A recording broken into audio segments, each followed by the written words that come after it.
about to listen to Speak Up, Show Up, Lead, the podcast, where we speak our truth, show up anyway, and lead from the front. Follow me. Let's go. Welcome to another episode of Speak Up, Show Up, Lead, the podcast, and we're doing a Leadership Live edition this morning with Chris Pienkowski, and today we're going to talk about how to stay grounded in unpopular decisions. Before we get started, I want to remind everybody that my book is still available on Amazon, Speak Up, Show Up, Lead. It's my story and all the lessons learned. It's worth checking out, and then you'll hear about it again before we stop our broadcast today. But it's on Amazon.com. Speak Up, Show Up, Lead. Chris, how you doing today, buddy? I'm good, JJ. How are you? Well, this is just like you said yesterday. I think this is my favorite way to start off Saturdays. When we do these, it seems like my days go a little bit better and the juices just flow a little bit better for the rest of the day. Yep. Me too. So what's new with you? You know, it's getting ready to be fall or it is fall. So it's starting to get chilly. We were just talking about this. We had our first frost overnight here in Pennsylvania. So that's it. You know, just getting ready for the fall weather, doing some work around the house, and you know, the kids are switching sports seasons, and you know, typical life stuff. Typical life stuff. I mean, same. I mentioned my daughter's complaining because she has to put on layers to walk around campus at college. But you know, the yard work thing, it's it's adapting. Instead of just cutting grass, now I'm gonna have to start raking leaves and doing all that fun stuff. And I'll probably have to rake leaves every week for the next month. Yeah. Yep. Earlier this summer, we had to have the fence around the back of our property replaced, and it's because we had some trees along that fence line that during a storm last year had just wrapped the fence. So this will be the first fall in the house where we don't have those 14 trees along our back fence line, and that used to be the biggest source of leaves. So I'm curious what my leaf raking is going to be this fall. Well, you know, I don't mind a little work, but if I didn't have to rake leaves, I don't think my fall would be any less exciting. Right. Well, so let's talk today about staying popular in ungrounded decisions. And, you know, we called it When Leadership Gets Lonely. And I think the reason that we decided to call it that is because, you know, sometimes it's lonely at the top if you don't do it the right way. Right. A lot of leaders, they don't like having the hard conversations. And sometimes those hard conversations involve, you know, saying, you know, putting out tasks and stuff like that. We mentioned this last call where, you know, you may get some opinions back that some people don't like the decisions that you're making about a job that they have to do, maybe a direction that your team is going in. And sometimes you're the one who actually makes that decision. Sometimes you're a voice for the organization, but those are really, really difficult conversations to have. I mean, but they're necessary. They're absolutely necessary. And you know what? Your job as a leader is not to make everyone happy all the time. That's the bottom line. Because number one, that's impossible, right? You can't make everyone happy all the time. And number two, you've got to look out for the greater good of the organization and for the greater good of the people as a whole. So sometimes you're going to make decisions that some of your people don't like. And maybe it's people that are on your executive team. Maybe it's the frontline managers. Maybe it's the frontline workers. And I'm not saying this to be an asshole, but sometimes you have to make decisions. They're not going to like it. Now, they can choose to just, all right, suck it up, or they can move on. But that should not dissuade you as a leader from making the decision that is the right decision to make. Yeah. And let's just let's just be candid. I mean, you can't make everybody on your team happy all the time.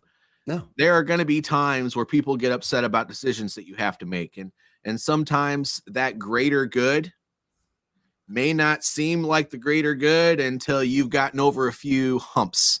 And Right. you know, they don't, plus a lot of times, and you can share as much as you can with those down trace employees, but a lot of times they don't understand a lot of the big financial things that are going on in the organization. They don't understand why certain shifts are taking place. It's and sometimes you don't either. And it's the job of higher management to explain those things and try to get you to understand that why the best you can, so that you can carry that on to your team. And sometimes it's not always, sometimes you can't explain it well enough. Right. And, but it is our job to carry that out in a way where hopefully we have enough influence with our people to where they maybe don't like it, but they understand why you're doing it, and they're going to suck it up and do it, because at the end of the day, they're there for a purpose, and that purpose is to serve the bigger mission, which is the needs of the company. And sometimes we don't always like the job, but we got to remember that we're also there for a secondary reason, and that's to collect that paycheck. Yeah.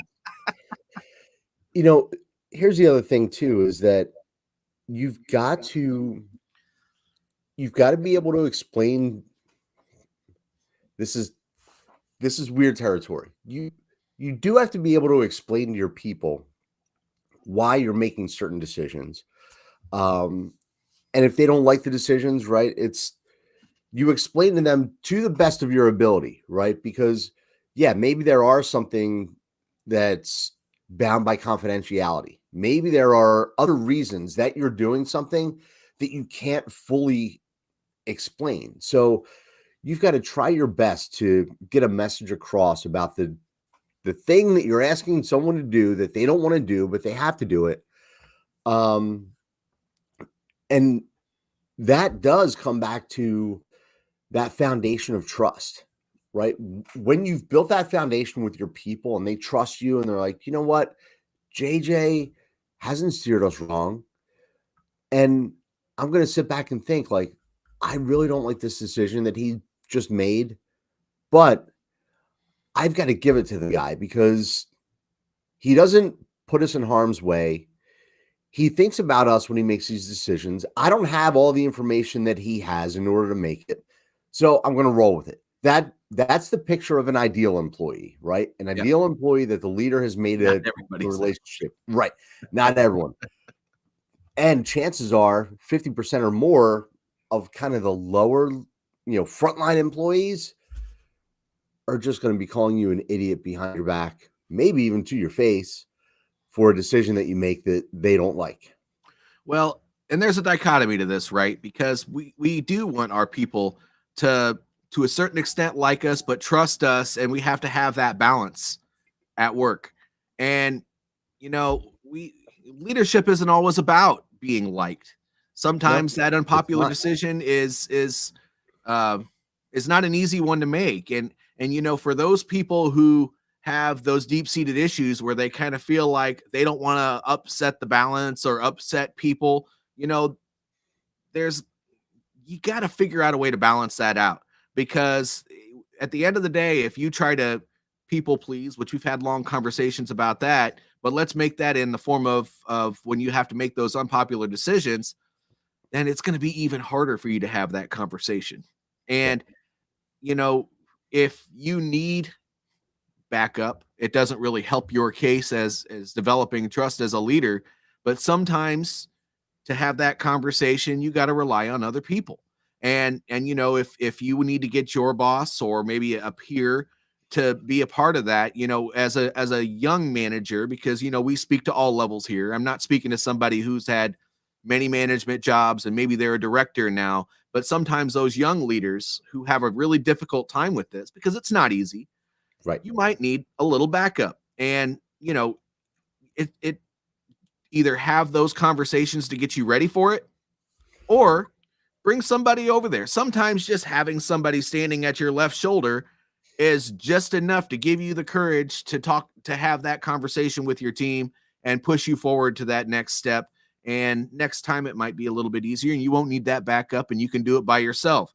But let's be honest, Chris, these conversations, we've had whole talks about difficult conversations. They're not the easiest things to perform. And so when we're talking about staying grounded in unpopular decisions, just knowing that you're going to have that talk because you're moving in a new direction, or you have to give Joe Snuffy over in the corner, or what is it? Unhappy Harry. Our newest character. The news that, they're going to have to do something that, historically they don't like. Well, you're not going to want to do it. Right. But at the end of the day, it's not about what we want to do. Discipline is doing those things that are necessary, but we know we have to do. And as a leader, if they see us have that level of weakness to know that we can't have these talks, then their trust for us is going to be a little bit less. And we've talked about those emotional piggy banks before. What are people going to feel about you if they know that you shy away from these conversations? Maybe you send it to an email to them in an email instead of have that conversation with them in person, or you have your boss come down and say, this is what everybody's going to be doing, or whatever the case may be. I've seen it all. And you can't do that. You have to be the one to execute that stuff. At the end of the day, if you want to be a manager, you want the higher pay, you want the different level of responsibility. Sometimes these are the things that you just have to do. Those are the things that fall on your shoulders. Yes, they do. Yes, they are.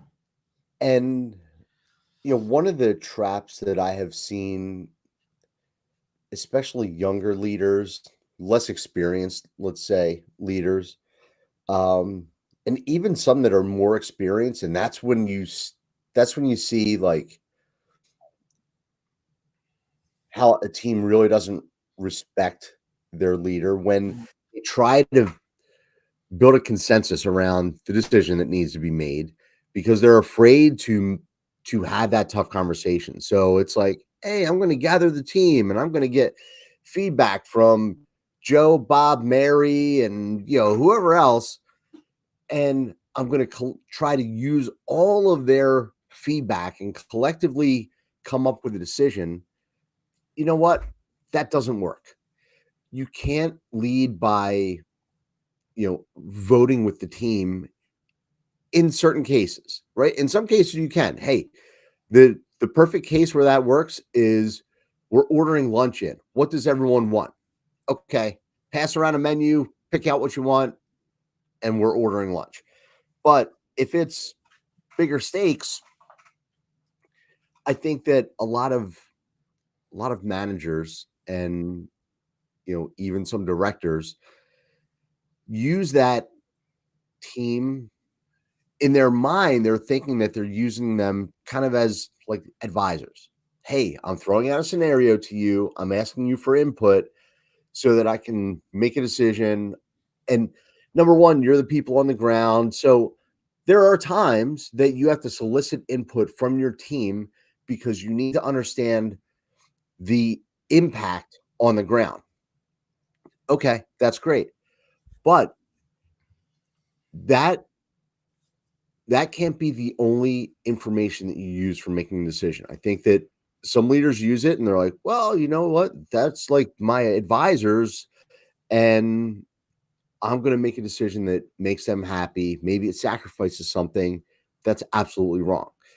You need to gather information and put that into the calculus of the decision. But at the end of the day, the decision is the decision because you've got something to solve up here.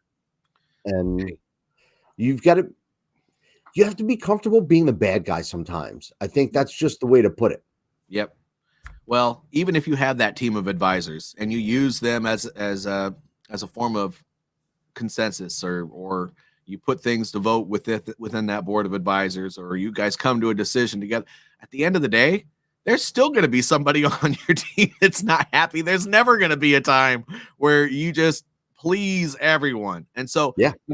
this goes back. I mean, this is why we had this grouping of conversations before we got to this point, because you got to stay grounded in your values. You have to know who you are and how you want to lead. You need to know that pleasing everybody is not always going to be an option. I mean, you need to know that comparing yourself to other people that's their team always seems like they're happy. It's false. I mean, just know that every single team out there, they have these same issues, and it doesn't matter what decision you're making. You're always going to have that one person or those two people on your team that are going to have something to say about it. Yeah. And how you react when they say that thing is really, really important. There are times where you don't have to hold a hard line. Maybe it's you can, I don't know if you can sway the way that decision goes, but you can definitely have a conversation with them about it and let them know that this is why I said it. This is blah, blah, blah, blah, blah. Sometimes you don't have time to do that. But for the most part, just know that decisions are decisions. Right. Hard conversations are hard conversations. If somebody's been showing up late to work for a month and you put them on the chopping block, you already have the paperwork from HR, and you have that conversation to fire them, and they sit there and beg and say, my kids, how am I going to feed them, and blah, blah, blah. And, you've already had multiple conversations before this because, they've had the counseling or whatever, the write-up and all that, and they knew it was coming. Well, are you going to just not send that person looking for a new job because they have all these other circumstances? At the end of the day, that decision has to be made, because you can't. I mean, when one person is not there doing what they're supposed to do, what often happens? Well, somebody has to pick up the slack on that. So right there we could come up with 1,000 scenarios, but there are so many reasons why staying grounded in your decisions is so important. But you have to understand who you are. You have to understand why these things are important, and you gotta have the confidence in yourself to stick to what you have. But there are going to be times where you don't have to, that you can sway a little bit, but that's not always or even typically the case. Yeah. And again, the dichotomy here is, number one, it's in the delivery, right? The way that you deliver the decision that may not be popular, it can't be, hey, look, this is the decision. It's my way or the highway. If you don't like it, there's the door. Mm-hmm. Now, there are times for that exact conversation. And in my career, I have had that exact conversation of, unfortunately, look, if you don't like it, there's a door. You know how to get to your car. And once you get in your car, don't come back here. And you know what? It is what it is. That is a rare portion of the time. Yep. So it's all about the delivery. You can't just be a jerk about it. And especially when you know that it's going to be an unpopular decision. Yep. You've got to handle it gracefully. You've got to have some tact. So that's one part of the dichotomy here. The second is, you can't be the person who is constantly just in your face throwing out, bad news, or we all know that person who just speaks their mind no matter what and tells you that this is the decision, and they don't listen to anybody. You can't be that person either. So that's why we always say that there's like a dance in leadership where gathering information, making the right decision, isn't easy. And this is a great example of it. Well, and it's not only gathering information. I mean, there's all the things, right? I mean, it may sound like that this whole conversation that we're having right now is holding a hard line, and it's not. That's not it at all. To get to the point where you can hold the hard line or not hold the hard line, there's an entire series of things that you have to do to build up your trust and relationships within your team, so that when these things come up, likely there's not going to be nearly as much pushback, and when it is, it's usually constructive conversations because people know you as a leader. And you having the regular conversations that we always talk about, making sure that you're not all, just like you said, not always coming to them with bad news, that you also come up to them, say, hey, how are the kids, how's the wife, how's the dog, how's the goldfish, so on and so forth. Having all those conversations, making sure that you're personable with them, allowing them to make mistakes and helping them through those mistakes. I mean, we can go back through all the conversations we've had over the past couple of years and just know that when it comes to making the unpopular decisions or having any difficult conversation for that matter, likely people will know before the decision is being made, likely what the outcome is, because if they know you and you're the type of person that has regular communication with their team, nothing is abrupt. Right. And that could be anything from putting a new snack machine in the break room all the way to Joe Snuffy getting fired for misconduct. I mean, nothing should ever be a surprise. I mean, That's right. regular communication means that your team kind of knows how you roll. And I mean, if you're keeping regular if you're doing regular updates with your team anyway to make sure that they know what's happening all the time, which everybody should to a certain extent, even if it's only a 5-minute meeting every morning or at mid shift or whatever you decide to have your 5-minute meeting, just letting people know what's going on. They should know you. They should know how you report information to them. And I could ramble on about all this, and I probably would if we didn't have all day, but it's just a matter of expectation management. If they know you, they know how you operate, then when an unpopular decision or a difficult conversation is getting ready to come down the pipeline, there's probably going to be a, okay, let's do this. And also, there are plenty of leaders who shy away from this, right? And they think, oh, if I don't have this conversation, the problem's going to solve itself. Nope. Or I'm going to try to solve it the best I can without having to, involve the team because they're not going to like this. You're doing yourself a disservice by not having that difficult conversation, by not making that difficult decision. And just like you said, once you've had it, there will be kind of a sigh of relief because you might be the hardest person out there.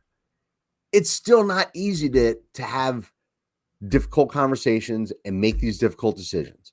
So there's still something about being human that makes us want to please other people, to have other people like us. But you just have to rise above that and say, you know what? Greater good, that's what I'm focused on from a leadership standpoint. And right now, I don't need everyone to like me. I just need the organization to survive, to move to the next level, to do whatever it is. And that's really what separates good leaders from great leaders. The great leaders are not afraid to make those decisions. They communicate them in a way that, for the most part, people are like, okay, I can see that. Or the great leaders have built relationships with enough people in the organization where they trust that that decision is not being made in a way that, is going to be detrimental. Yeah. When you build those relationships, I bet you that there will be people on your team who say, man, that must have been really hard for him to say. That must have been a tough decision for him to make. I may not like it, but I'm sure that weighed heavily on him. Yeah. Well, this is also, Chris, why it's so important when you are in a leadership position to build that group of people that you can discuss things with. Because, I mean, at the end of the day, if you don't have a support system, then it doesn't matter if you're a supervisor on the team. Right. Or I mean, you could be a supervisor, director, even the owner of the business. It doesn't matter. It can be very, very lonely to have to do all this without having somebody to either vent to or talk about how good or bad or ugly or whatever that went. I mean, you have to have a sounding board. And by the way, if you don't have a somebody to run these things by, then you have to hold all that in Right. here. And Yeah. and then it continues to run around in here. That mouse sure does get his workout, because you know that with the wheels keep turning over what happened and you have nobody to discuss that with, then there's a word that I learned when I was in the military teaching the master resilience course called catastrophize. And I like it because when things go not the way you liked or you weren't sure if it went right, then if you just sit in your own thoughts, how likely it is that those thoughts can go from to Yeah. And you know, that is the value of a sounding board, because you may be heading down a certain direction and you may be thinking that, you know, the worst is about to happen.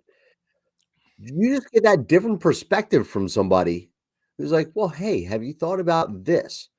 Dude, that could throw a hard right into the conversation and your calculus, and you're like, "Man, I didn't see the forest through the trees to look at it from your perspective, and now maybe we can do something in a different way." So, yeah, don't discount being able to talk to others and, you know, wait, especially if it's a big decision that's gonna affect a lot of people.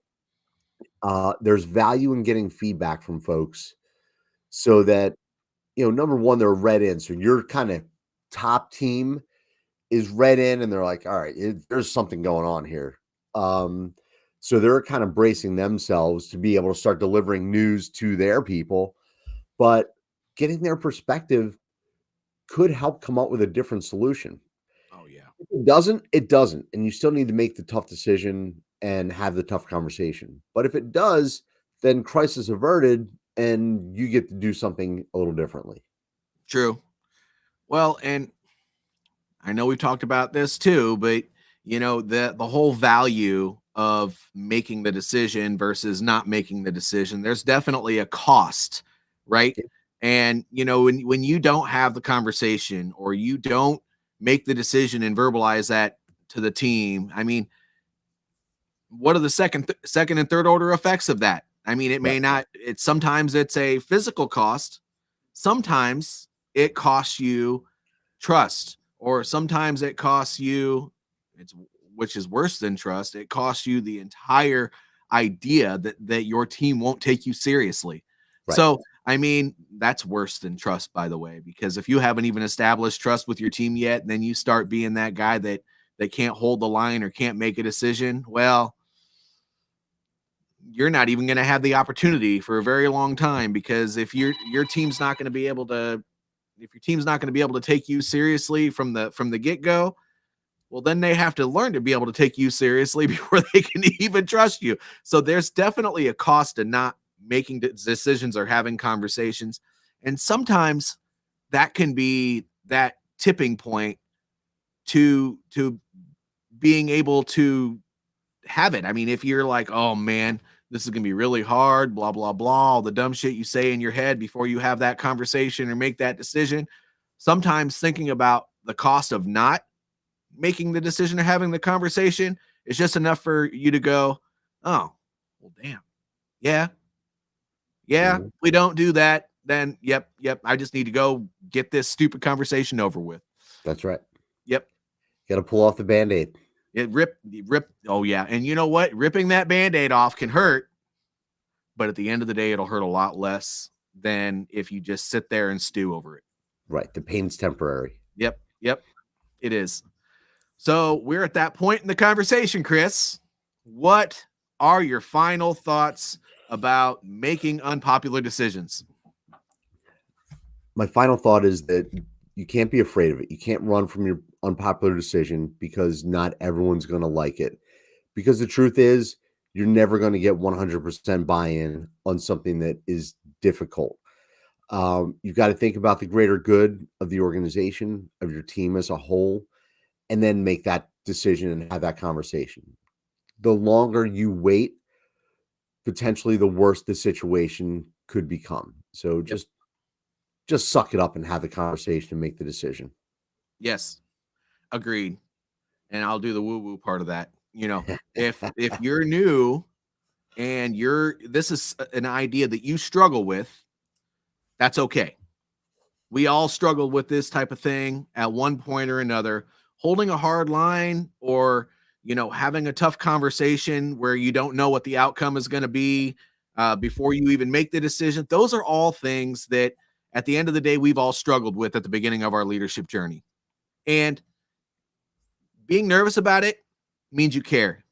But if this is something that you are having a hard time navigating, two things: build your support system so that you can discuss it with people, and always try to figure out what the cost is of not having the conversation or making the decision. And at the end of the day, the support system and knowing the why and the cost, those are all things that are going to help you along your journey to not just making unpopular decisions, but being a better leader as a whole. And so don't be embarrassed about this stuff. Just know that this is a process that we all have to go through. Some of us look like a hard, gruff, mean person when we're really, really nervous about it. We might look like an angry guy. Some of us kind of, we do some weird, uncomfortable, dumb things. But at the end of the day, that's part of the journey. Don't be embarrassed about it. Just know that we are designed to make mistakes. We are designed to not be perfect. So get through it, learn how to be better, and just treat it like another thing. You didn't know how to drive that forklift the first time you got behind the seat of a forklift. So get behind it, make some mistakes, and get better at it. We'll do the same thing along your leadership journey. Exactly. And that's the woo-woo part of it. It's okay to make mistakes, but do it anyway, because that's how you learn. That's right. Okay. Next time, let me go to my email here. We are going to be discussing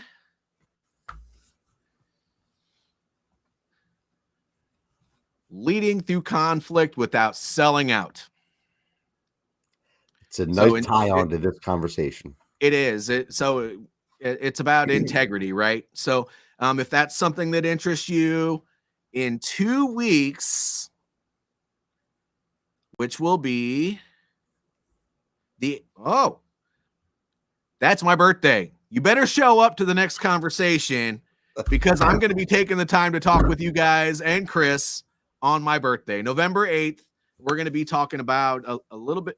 I sounds to me like integrity.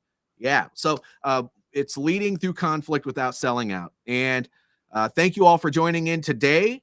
Thank you all for watching this later on. If you're not here live, I see a few people are here, but at the end of the day, we like to do these conversations because this is for you. It's actionable leadership advice that you can take action on immediately. So we'll see you all next time. Thank you for watching another episode of Speak Up, Show Up, Leave, the Leadership Live edition. Awesome. Have a great day, everybody.